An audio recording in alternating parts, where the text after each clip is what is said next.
अब हम बात करने वाले हैं अपने स्टेट ऑफ मैटर के बारे में, या हम लोग सीधे हम लोग बात करें तो हम लोग बात करेंगे मैटर के टाइप्स के बारे में, एक एक करके सभी के बारे में जानेंगे, जिसको हम लोगों ने क्लास 9 में बहुत अच्छे से पढ़ा था। तो हम लोग यहाँ पर थोड़ा सा ज़्यादा डिस्कशन ना करके हम लोग उनके बारे में बस थोड़ा सा ही जानेंगे और उनके बारे में प्रॉपर्टीज़ को भी थोड़ा सा देख लेंगे, ठीक है ना। तो आगे सबसे पहले हम लोग देखते हैं फिजिकल बेसिस के, on the physical basis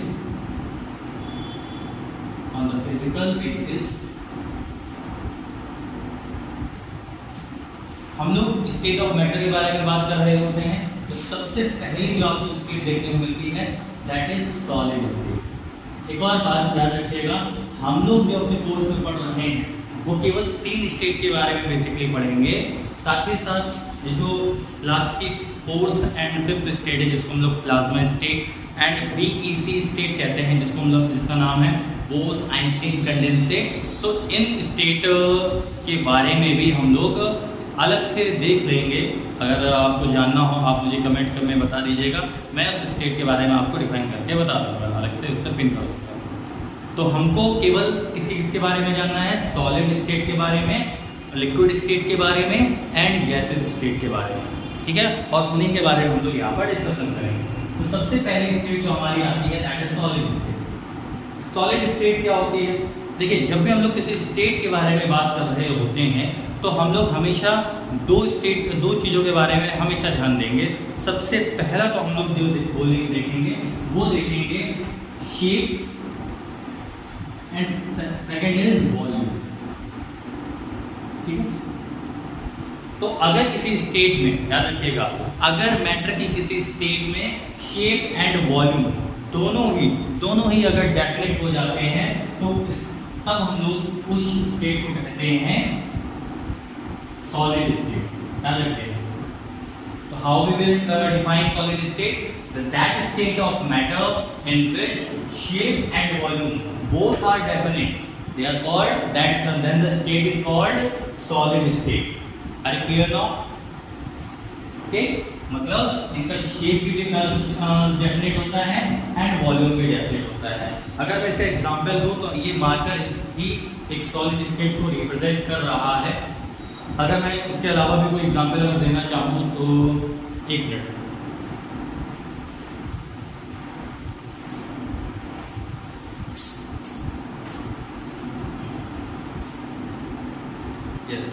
This is a pencil।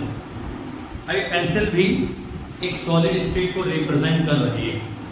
ये पेंसिल अगर आप उसको ध्यान से देखेंगे तो इस पेंसिल का जो शेप है दैट इज डेफिनेट, और साथ ही साथ इसका जो वॉल्यूम है वो भी डेफिनेट है। कब तक डेफिनेट रहेगा ये? जब तक कि इसको आप इस पर एक्सटर्नल फोर्स ना लगाओ। अगर आप इस पर एक्सटर्नल फोर्स लगाएंगे तो इसका शेप क्या हो सकता है? चेंज हो सकता है, वॉल्यूम चेंज हो सकता है। तो जब तक हम लोग सॉलिड स्टेट पर कोई भी एक्सटर्नल अफेक्ट या एक्सटर्नल वर्क नहीं करेंगे तब तक उसके शेप और वॉल्यूम में कोई चेंज नहीं होगा और वो क्या बने रहेंगे? वो बने रहेंगे definite. Is it clear now? तो ये था सॉलिड स्टेट के बारे में। एक और बात, अब ऐसा क्यों होता है कि सॉलिड स्टेट का जो शेप जो होता है वो डेफिनेट होता है, वॉल्यूम डेफिनेट होता है? तो इसका सीधा एग्जांपल कहीं ना कहीं है, वो है इंटरमॉलिक्यूलर अट्रैक्शन फोर्स। हम लोगों ने मैटर पार्टिकल्स की प्रॉपर्टीज में देखा है, थोड़ी देर पहले हम लोगों ने भी देखा था कि मैटर पार्टिकल्स के बीच में, उनके बीच में इंटरमॉलिक्यूलर अट्रैक्शन फोर्स होता है। मतलब एक पार्टिकल दूसरे पार्टिकल के अट्रैक्शन फोर्स के अंडर रहता है। तो अगर मैं एग्जांपल देखूं तो सॉलिड स्टेट के अंदर जो पार्टिकल्स होते हैं वो बहुत ही ज़्यादा पास होते हैं, या हम लोग उनको कंसीडर कर सकते हैं कि वो पार्टिकल्स एक दूसरे से क्या रहते हैं, वो कनेक्टेड रहते हैं, जुड़े रहते हैं, एक दूसरे के टच में रहते हैं, जिससे वो पार्टिकल्स एक डेफिनेट शेप बना लेते हैं। अगर मैं इसको कुछ ड्रॉ करूं तो कुछ इस तरीके से हमको एक ग्राफ देखने को मिलेगा, तो डायग्राम देखने को मिलेगा। अब देखिएगा, मैंने एक एग्जाम्पल के तौर पे इसको बना लिया है, आप इसको पूरा सॉलिड तो नहीं देख सकते, लेकिन फिर भी हाँ ये इसको आप सॉलिड कंसीडर कीजिएगा। इसमें अगर आप देखें कि जो पार्टिकल्स हैं, जो पार्टिकल्स मैंने सर्कल्स बनाए हैं, इन्हें आप पार्टिकल्स समझिए। ये जो पार्टिकल्स हैं, ये पार्टिकल्स जो होंगे इनको आप मानिए मैटर पार्टिकल्स, किसी सॉलिड का मैटर पार्टिकल्स। अब ये जो पार्टिकल्स हैं वो एक दूसरे के टच में है। ये पार्टिकल्स जब एक दूसरे के टच में है तो इससे क्या हो रहा है, आप देख रहे होंगे कि इनका जो शेप है कुछ डेफिनेट जैसा लग रहा है, फिक्स है। ये पार्टिकल्स तब तक एक दूसरे के कांटेक्ट में रहेंगे जब तक कि हम लोग कोई भी एक्सटर्नल वर्क ना करें, एक्सटर्नल फोर्स ना अप्लाई करें। ठीक है, तो इससे तो शेप तो क्लियर फिक्स हमको समझ में आ रहा है, ठीक है ना। तो अब जब शेप फिक्स रहेगा तो वॉल्यूम भी फिक्स रहेगा, लेकिन ये पार्टिकल एक दूसरे के कांटेक्ट में रहते क्यों है? इसका सीधा सा रीजन है इनके बीच में जो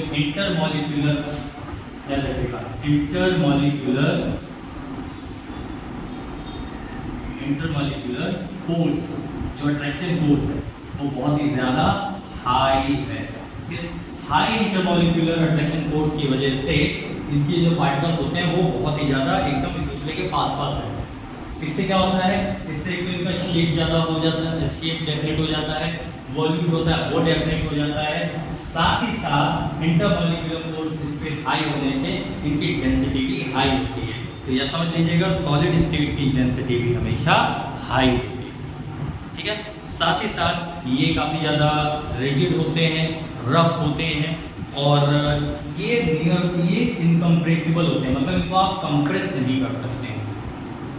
ठीक है, तो ये कुछ प्रॉपर्टीज हैं हमारे सॉलिड स्टेट के बारे में। आगे बढ़ते हैं, अब हम लोग देखते हैं नेक्स्ट स्टेट के बारे में जो कि है लिक्विड स्टेट।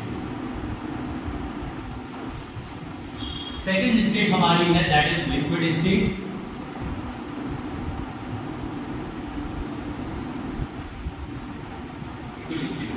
अगर मान लीजिए मेरे पास एक कंटेनर है और उसमें मैंने लिक्विड भरा है, एग्जाम्पल ले लीजिए वाटर लिया है, तो समझ लीजिएगा वाटर का कुछ ऐसे कुछ हम लोग ऐसे ड्रॉ करते हैं वाटर को, क्या इसके अंदर वाटर के पार्टिकल्स होंगे, यस वाटर के पार्टिकल्स हैं, और वाटर के पार्टिकल्स जो होते हैं वो एक दूसरे से एकदम जुड़े नहीं रहते हैं।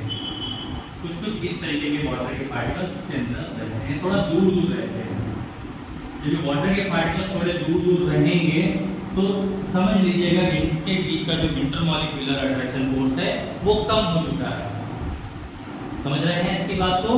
तो लिक्विड स्टेट में मान लीजिए मेरे पास एक कंटेनर है जिसमें वाटर भरा हुआ है, ये वाटर भरा हुआ है और ये वाटर के मॉलिक्यूल्स हैं या वाटर पार्टिकल्स,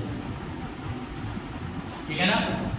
तो हम लोग कुछ देखें तो क्लियरली हम लोग देख सकते हैं कि जो वाटर के पार्टिकल्स होते हैं, वाटर के पार्टिकल्स एक दूसरे से थोड़ा सा थोड़ा दूर दूर रहते हैं।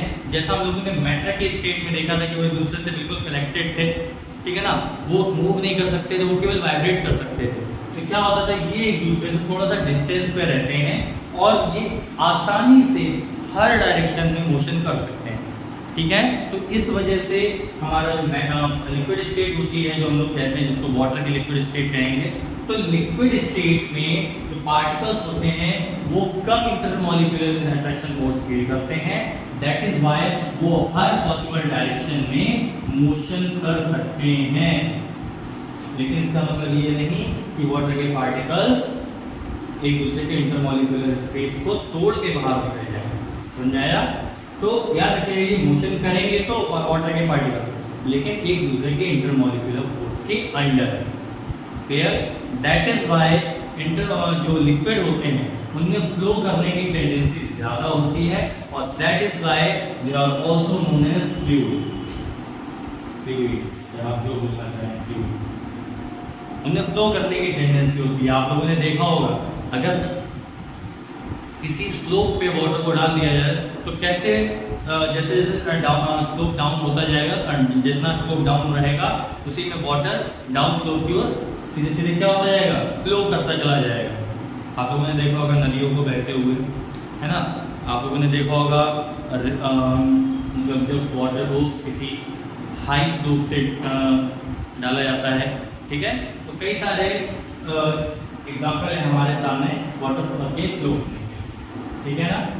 तो ये कुछ प्रॉपर्टीज थी लिक्विड स्टेट की। हाँ, एक और प्रॉपर्टीज है, ये नियरली इनकम्प्रेसिबल होते हैं। मतलब ये क्या होते हैं, नियरली इनकम्प्रेसिबल। वर्ड मैंने बोला है नियरली इनकम्प्रेसिबल। नियरली इनकम्प्रेसिबल का मतलब होता है कि उन्हें आप कंप्रेस कर सकते हैं but it is nearly impossible एक तरह से, ठीक है ना। आप सॉलिड स्टेट को तो कंप्रेस कर ही नहीं सकते, इनको भी आप नियरली इनकम्प्रेस कर सकते हैं। अनकम्प्रेसिबल एक तरह से इम्पॉसिबल टास्क है इसके लिए, ठीक है। ओके, और इंटरमोलिक्यूलर फोर्स इनके बीच में कम होता है। तो ये था हमारा लिक्विड स्टेट के बारे में। अब आगे बढ़ते हैं, थर्ड के बारे में बात कर लें, गैसियस स्टेट।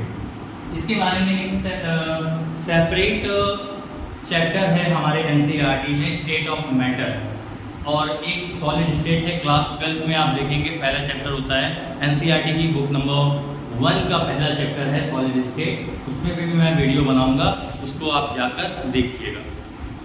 तो सबसे पहले हम लोग थर्ड स्टेट के बारे में बात करने वाले हैं, that is gases state of matter. Now अब गैसेस स्टेट, इसमें भी हम लोग एक तरह का कंटेनर ही लेंगे,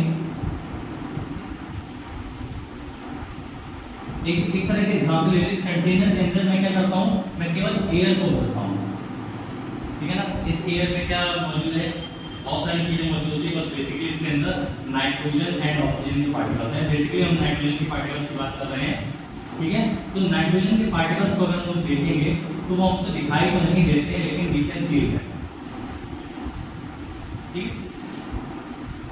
तो अगर हम लोग कुछ देखें तो अगर उस कंटेनर के अंदर नाइट्रोजन भरी हुई है तो उसके पार्टिकल्स बहुत ज़्यादा दूर होंगे in comparison of solid state and in comparison of liquid state. अगर मैं लिक्विड स्टेट के अंदर पार्टिकल्स की बात करता हूँ तो वो थोड़ा पास रहते थे in comparison of gases state, और उनके बीच में इंटरमॉलिक्यूलर फोर्स होता था।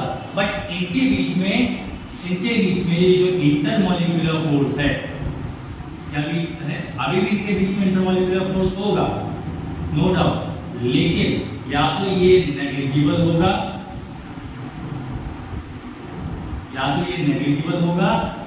ठीक है, या तो ये बोलते हैं ऐसा, या तो ये होगा ही नहीं, ठीक है ना। ये इंटरमॉलिक्यूलर फोर्स क्या होता है, वो नेग्लिजिबल रहता है, उसको आप कंसीडर नहीं कर सकते हो, ठीक है ना।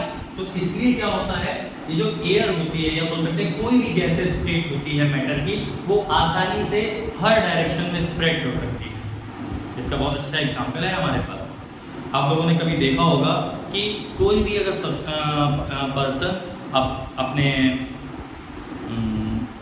ऊपर डिओड्रेंट लगा के आता है, और किसी पार्टी में कई आप जगह गए होंगे, कई लोग डिओड्रेंट लगा के आते हैं, तो उस डिओड्रेंट की जो स्मेल होती है आप देखते होंगे उसके चारों ओर फैल गई होती है। ऐसा क्यों होता है, क्योंकि डिओड्रेंट जब किसी पर्सन की बॉडी में लगता है तो वो क्या होता है, वो गैसेस स्टेट में कन्वर्ट होने लगता है जैसे ही वो कैन से बाहर आता है। तो जब वो गैसेस स्टेट में कन्वर्ट होता है तो उसके पार्टिकल्स जो होते हैं ना, वो हर डायरेक्शन में स्प्रेड कर रहे होते हैं। अगर मैं एक रूम में उस डिओड्रेंट की बॉटल को स्प्रे कर दूंगा एक बार थोड़ी देर के लिए, तो क्या होगा, उस पूरे रूम में उस डिओड्रेंट की स्मेल फैल जाएगी, ठीक है ना। तो याद रखिएगा ऐसा क्यों होता है, बिकॉज उनके बीच में इंटरमॉलिक्यूलर फोर्स नेग्लिजिबल होता है, एक तरह से बोल सकते हैं होता ही, और इसकी वजह से ये बहुत तेजी से हर डायरेक्शन में आसानी से क्या कर सकते हैं, मोशन कर सकते हैं। याद रखिएगा, मूव इन एवरी डायरेक्शन, याद रखिएगा। ये भी कुछ लिक्विड की तरह नहीं है। एक और बात जो मैंने लिक्विड स्टेट में नहीं बोली थी, लेकिन मैं बता रहा हूँ, लिक्विड स्टेट में जो शेप होता है वो डेफिनेट नहीं रहता है, बट वॉल्यूम जो होता है वो डेफिनेट रहता है। मतलब अगर मैं लिक्विड स्टेट को किसी एक वेसल से दूसरी वेसल में डालता हूँ, मतलब एक बर्तन से दूसरे बर्तन में शिफ्ट कर देता हूँ, तो क्या होगा, वो उसी का शेप ले लेगा। कौन, लिक्विड स्टेट, जिस बर्तन में उसे रखा जाता है। ये समझ में आई? चलिए तब आगे बढ़ते हैं। ऐसे ही गैसेस स्टेट के बारे में, गैसेस स्टेट में क्या होता है, जो शेप होता है और जो वॉल्यूम होता है, ये दोनों ही इनडेफिनिट होते हैं, याद रखिएगा, ये फिक्स नहीं होते हैं, याद रखिएगा, इनडेफिनिट होते हैं, फिक्स नहीं रहेंगे। और जब फिक्स नहीं रहेंगे तो क्या होगा, वो आसानी से वॉल्यूम उनका चेंज हो सकता है। आप मतलब एक ग्लास में अगर किसी गैस को बंद करके रखो, फिर उसी ग्लास को किसी बड़े कंटेनर में ट्रांसफर कर दो, तो वो कंटेनर भी पूरा फिल हो जाएगा उस गैस से, ठीक है, और साथ ही साथ उसका शेप भी चेंज हो जाएगा, ठीक है, उस कंटेनर के अकॉर्डिंग। ध्यान रखिएगा, गैसेस स्टेट के लिए शेप एंड वॉल्यूम मैटर नहीं करते हैं, वो चेंज होते रहते हैं, इनडेफिनिट रहता है। Is it clear now? तो ये थी हमारी तीनों स्टेट ऑफ मैटर के बारे में जो जरूरी चीजें थी, वो मैंने आपको डिफाइन कर दी। एक और बात, ये जो गैसेस होती हैं, गैसेस आर कंप्रेसिबल, याद रखिएगा, इन्हें क्या किया जाता है, कंप्रेस किया जा सकता है, कंप्रेसिबल, याद रखिएगा, कंप्रेसिबल। कंप्रेसिबल कैसे? आप लोगों ने सभी ने सीएनजी का नाम सुना होगा, कंप्रेस्ड नेचुरल गैस। ये जो नेचुरल गैस होती है ना, सिलेंडर में मिलती है, ये क्या होता है, ये कंप्रेस्ड फॉर्म में होती है, ये लिक्विड फॉर्म में होती है। इसको कंप्रेस करके लिक्विड फॉर्म में लाया जाता है। इससे क्या होता है, जैसे ही ठीक है ना, तो इनको हम लोग इतना जानते हैं कि ये जो गैसेस स्टेट होती है मैटर की, वो कंप्रेसिबल होती है। डन? तो ये थी हमारी फिजिकल बेसिस पर मैटर का क्लासिफिकेशन, और साथ ही साथ इसमें हम लोगों ने स्टेट के बारे में पढ़ा। ओके, चलिए अब आगे बढ़ते हैं।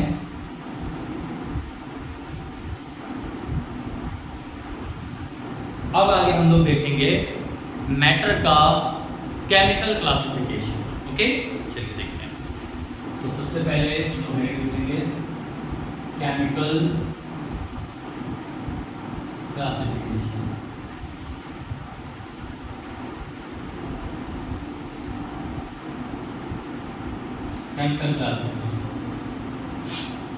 केमिकल क्लासिफिकेशन की जब हम लोग बात करेंगे क्या होगा, सबसे पहले केमिकल क्लासिफिकेशन हम लोग देखेंगे प्योर सब्सटेंसेस के बारे में,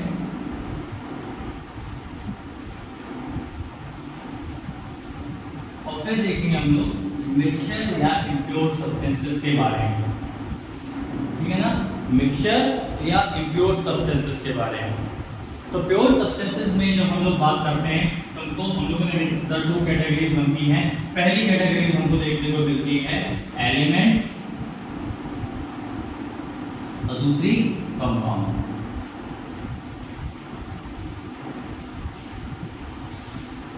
ठीक है, तो एलिमेंट्स क्या होते हैं? देखिए, अभी हम लोगों ने थोड़ी देर पहले जब हम लोगों ने चैप्टर की स्टार्टिंग करी, तो हम लोगों ने ये बोला था कि जो मैटर होता है बहुत ही छोटे छोटे पार्टिकल्स से मिलकर बना होता है। अगर ये पार्टिकल्स, याद रखिएगा, अगर कोई सब्सटेंस के अंदर जो पार्टिकल्स हैं वो एक ही तरीके के हैं, याद रखिएगा, एक ही पार्टिकल्स हैं। जैसे कि एग्जांपल मैं दे रहा हूँ आपके सामने, वाटर का अगर मैं एग्जांपल लेता हूँ, तो वाटर के अंदर वाटर के ही पार्टिकल्स रहेंगे, प्योर वाटर के अंदर, ठीक है। नाइट्रोजन के अंदर नाइट्रोजन के ही पार्टिकल्स रहेंगे, ग्लूकोज के प्योर फॉर्म में ग्लूकोज के ही पार्टिकल्स रहेंगे। तो जब भी हम लोग किसी भी सब्सटेंस के अंदर सेम टाइप ऑफ पार्टिकल्स मौजूद देखते हैं, तो ऐसे सब्सटेंस को कहा जाता है प्योर सब्सटेंस। क्लियर? आगे बढ़ते हैं एलिमेंट के बारे में। इनको भी आप डिवाइड कर सकते हो एलिमेंट और कंपाउंड में। तो एलिमेंट जब हम लोग चेंज करेंगे, देखिएगा, एलिमेंट के बारे में जब हम लोग देखते हैं, तो एलिमेंट में आपको जो पार्टिकल्स रहते हैं, मैंने अभी थोड़ी देर पहले कहा था, इन पार्टिकल्स के अंदर अगर जो एटम्स हैं वो भी सेम हो जाएं, अभी मैंने थोड़ी देर पहले बोला कि सब्सटेंस के अंदर जो पार्टिकल्स हैं वो सेम हो, और ये जो पार्टिकल्स के अंदर जो मैटर है, आई मीन एटम्स हैं, जो एटम्स हैं वो भी सेम हो जाएं, तब उसको हम लोग एलिमेंट कहेंगे। जैसे अभी मैंने नाइट्रोजन का नाम लिया, तो नाइट्रोजन जो होता है, नाइट्रोजन गैस जो होती है, तो नाइट्रोजन गैस को रिप्रेजेंट किया जाता है N2 से। आप बोल सकते हैं, अगर हम प्योर फॉर्म की बात करेंगे, तो नाइट्रोजन जो होगी वो नाइट्रोजन के ही एटम से मिलकर बनी होगी। समझ में आया? तो जब, याद रखिएगा, जब एटम्स भी सेम हो जाएं, एटम्स आर सेम, जब एटम्स भी सेम हो जाएं, तो समझिएगा वो क्या है, एलिमेंट। इसके बहुत सारे एग्जांपल हैं आपके सामने, O2 है, तो F2 है, एंड आयरन आप लोगों ने देखा होगा बहुत ज़्यादा हमारे आसपास मिलता है, आयरन है, एल्यूमिनियम है, ठीक है, कार्बन है, बहुत ज़्यादा अच्छा एग्जाम्पल है इसका, ठीक है। तो ये सारे क्या कंसिडर किए जाएंगे, एलिमेंट कंसिडर किए जाएंगे। तो ये बात आपको समझ में आई? सॉरी, तो ये बात आपको समझ में आई?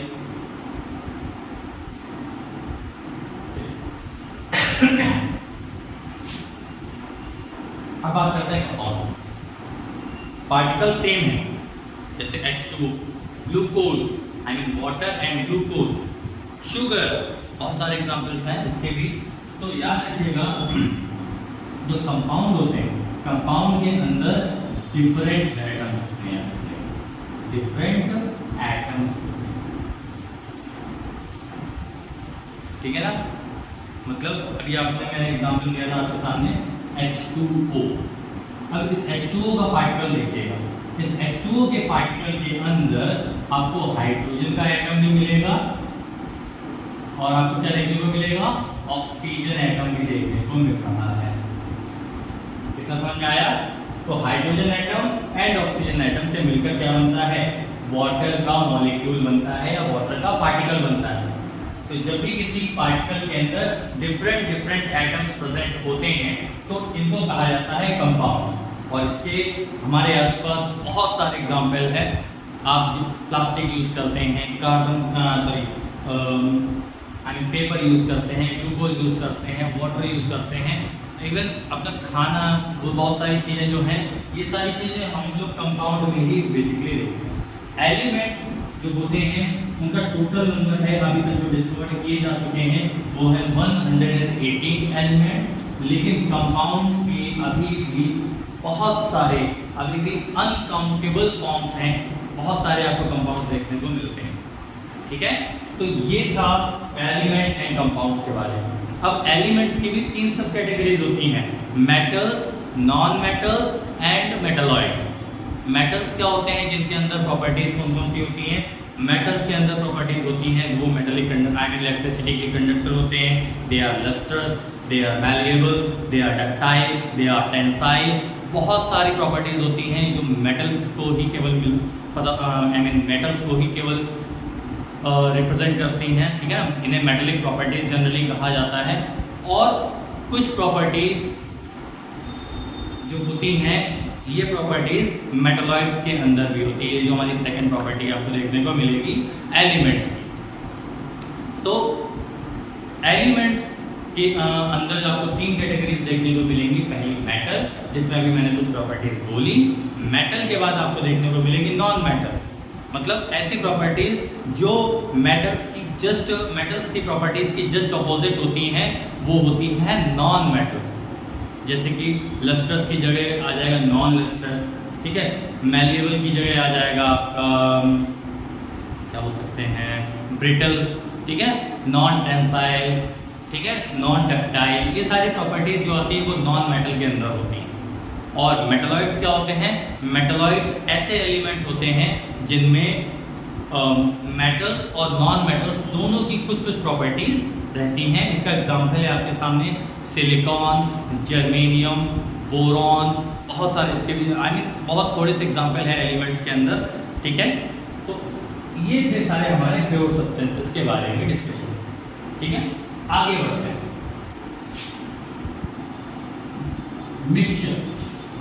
मिक्सचर में हम लोग क्या क्या देखते हैं? मिक्सचर में हम लोग देखेंगे कि कैसे ये मिक्सचर बनता है। मिक्सचर जो होगा, मिक्सचर हमेशा 2 डिफरेंट या 2 से ज़्यादा डिफरेंट सब्सटेंसेस के मिलने से बनता है। याद रखिएगा, मैंने यहाँ सब्सटेंस बोला, मतलब सब्सटेंस के मिलने से क्या बनता है? मिक्सचर। और ज़रूरी नहीं है, बस यहाँ पर एक बात इंपॉर्टेंट रखिएगा कि एक मिनट स्टूडेंट्स,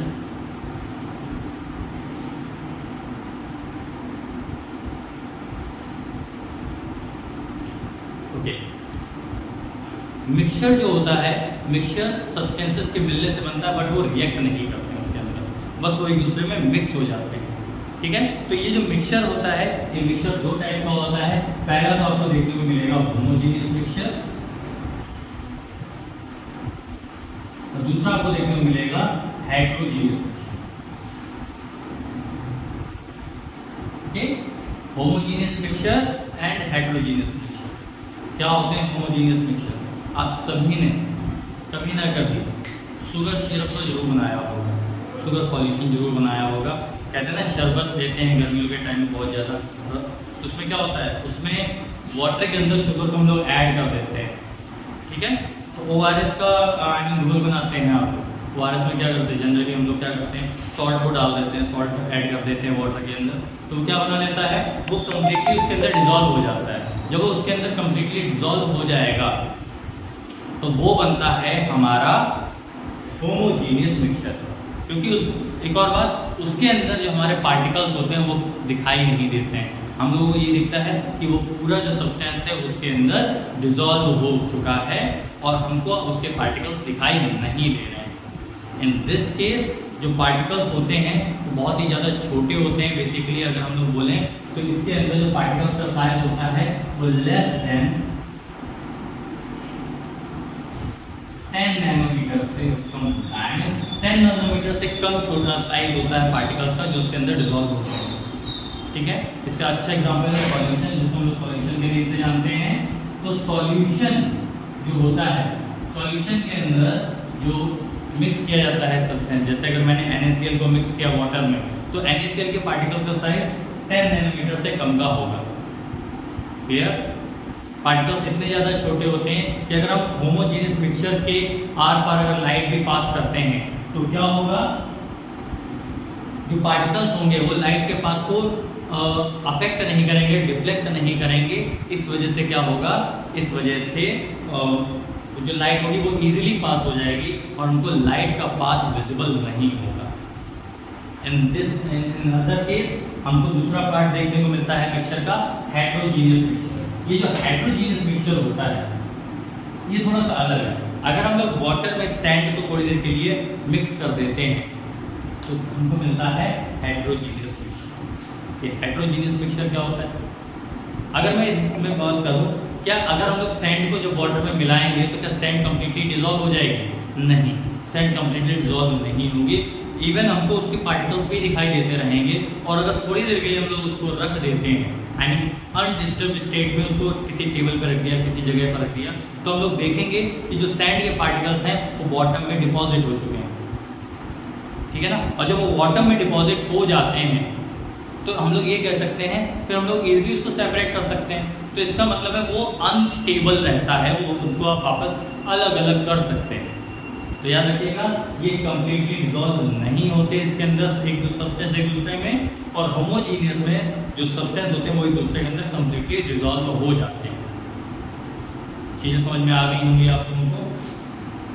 आगे देखते हैं इसी में हेटेरोजीनियस मिक्सचर में तो क्या कर सकते हैं, ये अनस्टेबल होता है। साथ ही साथ इसके जो पार्टिकल का साइज होता है, पार्टिकल का जो साइज होता है वो क्या होता है, वो होता है मोर देन 100 नैनोमीटर। 100 नैनोमीटर से ज़्यादा पार्टिकल का साइज होता है। दैट इज वाई जब हम लोग लाइट को पास कराते हैं किसी हेटेरोजीनियस सॉल्यूशन से तो क्या होता है, तो जो लाइट होती है वो डिफ्लेक्ट हो जाती है पार्टिकल्स को हिट करने के बाद। इससे क्या होता है, लाइट का पाथ विजिबल होता है और हमको लाइट का पाथ दिखाई देता है, ठीक है ना, इनसाइड द हेटेरोजीनियस मिक्सचर। क्या आपको इतनी बात समझ में आ गई होगी? आई होप आपको इतनी बात समझ में आ गई हो। उसके आगे बढ़ते हैं। इन्हीं दोनों जो कैटेगरीज है होमोजीनियस एंड हेटेरोजीनियस, इन्हीं दोनों कैटेगरीज के बीच में हम लोग थर्ड कैटेगरी ऑफ मिक्सचर भी देखते हैं जनरली। बेसिकली वो होते तो हेटेरोजीनियस मिक्सचर ही है, बट उनको आप होमोजीनियस और हेटेरोजीनियस मिक्सचर की कैटेगरी के बीच में रख सकते हो और इसका नाम है कोलॉइड। कोलॉइड क्या होता है, वो एक हेटेरोजीनियस मिक्सचर होता है लेकिन उसके अंदर कुछ प्रॉपर्टीज होती हैं होमोजीनियस की, ठीक है। कोलॉइड क्या होता है, जैसे इसका एग्जांपल अगर मैं मान लूँ, मिल्क आप लोगों ने देखा ही होगा। मिल्क, जो मिल्क होता है, ये जो मिल्क होता है, मिल्क हमेशा आपको देखने को मिला होगा उसके अंदर अगर पार्टिकल्स को देखना चाहेंगे तो आप पार्टिकल्स को अपनी नेकेड आइज से नहीं देख सकते। अगर पार्टिकल्स को अगर आप देखना चाहेंगे, पार्टिकल्स नहीं दिखाई देंगे, तो क्या होगी, ये प्रॉपर्टीज तो आपको होमोजीनियस की प्रॉपर्टी देखने को मिल गई, लेकिन उसके अंदर कुछ प्रॉपर्टीज हेटेरोजीनियस की भी होती हैं, ठीक है ना। मतलब उसको हम थोड़ी देर के लिए ऐसे ही छोड़ देंगे तो आप देखेंगे कुछ दिन बाद उसके पार्टिकल्स नीचे डिपॉजिट हो जाएंगे, दूध खराब हो जाता है, जिसको हम लोग कोगुलेशन ऑफ मिल्क कहते हैं बेसिकली। तो क्या होता है, दूध फटना कह सकते हैं। तो मिल्क एक कोलॉइड होता है। कोलॉइड के अंदर पार्टिकल का साइज जो होता है वो 10 नैनोमीटर से लेकर 100 नैनोमीटर तक का होता है, ठीक है। तो ये भी लाइट को क्या करते हैं, डिफ्लेक्ट करते हैं, याद रखिएगा। इसके अंदर भी लाइट का पाथ दिखाई देता है। तो ये थी हमारी आज की मैटर के बारे में और मैटर के टाइप्स के बारे में, और एक एक चीज़ें आपको मैंने पूरी डिफाइन कर दी हैं थोड़ा सा ब्रीफ में, बिकॉज ये सारी चीज़ें क्लास 9th में भी हम लोग पढ़ चुके हैं, ठीक है। तो आज के लिए हम लोग इतना ही रखते हैं। इसके बाद हम लोग अपना नेक्स्ट टॉपिक क्लियर करेंगे, जिसमें हम लोग fundamental quantities and derived quantities के बारे में पढ़ेंगे। तो आज की क्लास में हम लोग इतना ही रखते हैं। Good evening everyone, so good bye.